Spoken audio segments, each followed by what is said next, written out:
I want to do a quick video. I did one in Spanish regarding this topic, and I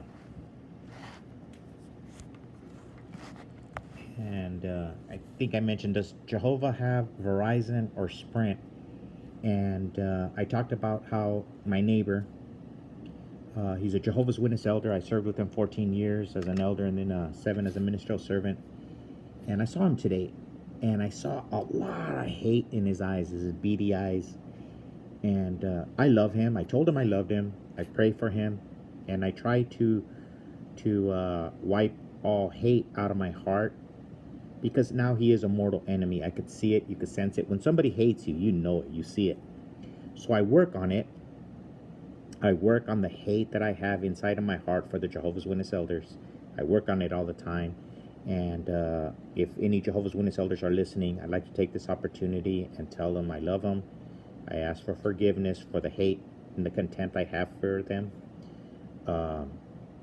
You're welcome at my house anytime. I live down on 5th still. I've had the same phone number since 1970. My brother Joe, my brother-in-law Paul, you could call me up, have a beer anytime you want with me. I love you guys. But I just want to get something off of my chest that happened, and I made this video in Spanish, and I'm going to do it in English. It's about, does Jehovah have Verizon or Sprint? When I was 15 years old, my sister got married in Mexico. The elders, before we went, took me to the back room, specifically Mark, and told me, Jesse, you know you guys are going to have the wedding in Mexico.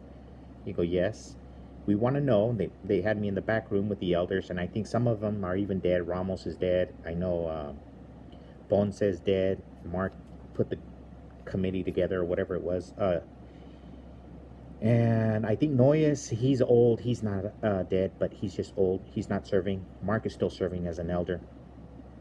And they told me, Jesse, we want to know your sister. She's getting married in the Catholic Church. And we want to know if you're going to participate, or your mom's going to participate.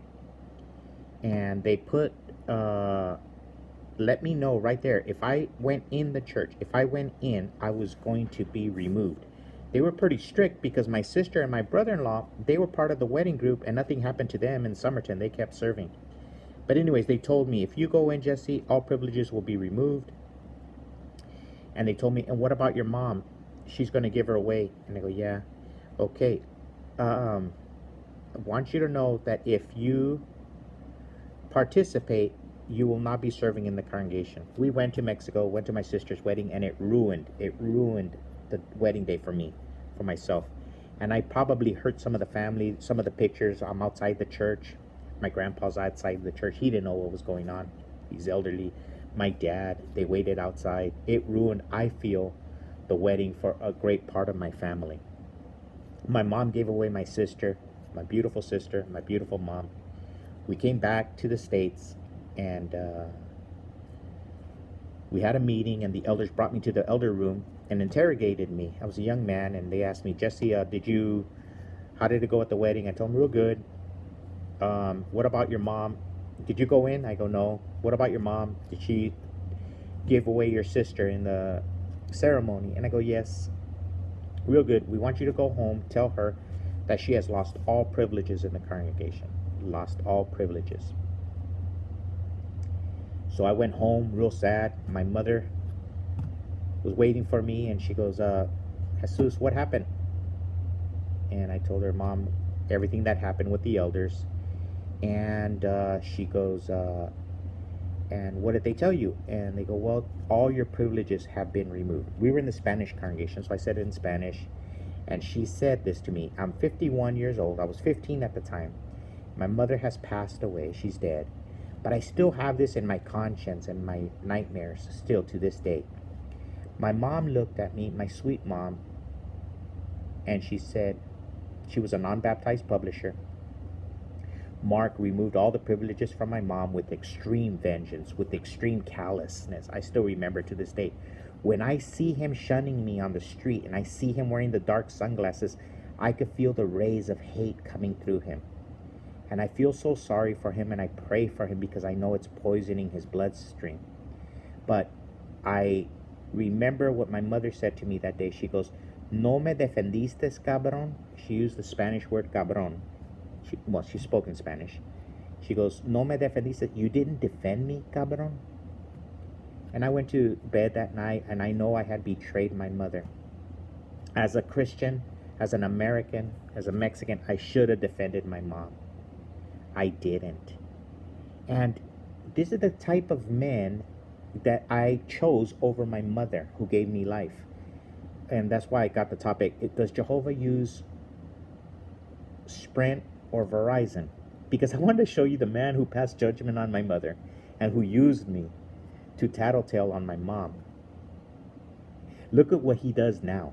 And his shop is filled with Jehovah's Witness elders and ministerial servants who shun me every day, and they act like they're going to vomit.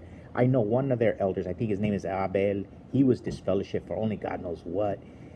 For years, he borrowed my forklift, and when they needed something, they got it. But he looks at me and he runs. He runs. He has elders and working for him, and he has a Tower of Babel in his backyard. This is a man who preaches that kids shouldn't play baseball, shouldn't be in organized sports, shouldn't participate in politics, should be no part of the world, shouldn't go to a Catholic church, shouldn't celebrate Thanksgiving. If any brother has a birthday party or has a birthday cake, they're all tattletaling on each other, all ratting. It's a religion of rats. They live like if they were the governor or the mayor of LA or the governor of California. Just rat infested Jehovah's Witness rat tattletales. Just like they made me tattletale on my mom. I fell when I was 15. That's the way they live. They're all ratting each other out. They can't be no part of the world. But they never tattletale on their boss, who has the biggest symbol of worldly possessions. Follow me as I go outside into our yard. Here's my shop. I do air conditioning work. We're gonna walk outside. And remember, these are Jehovah's Witnesses. They're no part of the world. They will destroy everybody's life. Everybody's life who does anything that they feel is part of the world. No, you know, if you do something in the central congregation, Sergio Velasquez, he'll rat you out and he'll take you to the back room. If you have a boyfriend that's not a Jehovah's Witness, oh my goodness. Danny will rat you out, and Sergio and Mario will persecute you. But look at all these elders that work here. Nobody tells the main elder of our community, the main service overseer, that he has a Tower of Babel communication, the biggest form of worldly communication in his property.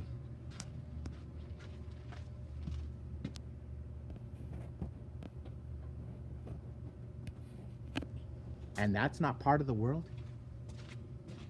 You know, if a young girl accidentally gets pregnant, they'll disfellowship her because she committed a crime against Jehovah. If somebody goes to a dance or wears tight pants, he's being part of the world. But when you profit monetarily, heavily, off the world's communication system, somehow that's not part of the world. And all the elders, the zealous elders in Somerton and San Luis and all of Yuma County and Welton, who persecute the young kids for going to a dance, for watching a rated R movie, or destroying a young kid because he smoked a marijuana or something, experimented with him and to destroy him. But the elders can profit and get rich by the worldly communications. They have a Tower of Babel in their backyard. And now one elder can ask the most powerful elder in Yuma, hey dude, that's not being part of the world. You kicked Jesse's mom out of the congregation for giving her daughter off in holy matrimony in a Catholic church. But you have a fucking tower all the way to heaven. And that's not being part of the world. I love you, Mark, but it's the greatest hypocrisy. And the only reason I make a video is because you won't even talk to me. You act like you're gonna vomit when you see me, and you run around all holy and high and mighty. Boy, I hope you could take the money to heaven when you die.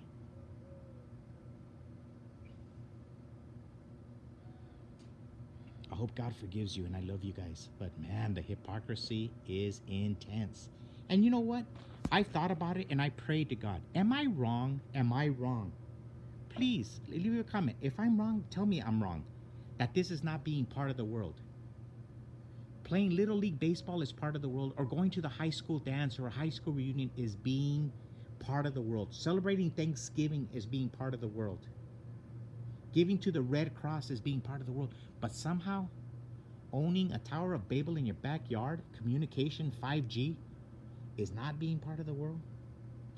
Am I wrong? Go ahead and leave a comment on that. Say, Jesse, you're wrong on this. Jehovah loves towers. Maybe somebody in another city knows another elder who has the towers. Maybe they have something in common. I don't know. But I am very happy for my neighbor to profit off of this. But I notice how many lives are ruined for being part of the world. Simple things. And yet something so egregious and something so big is somehow not being part of the world.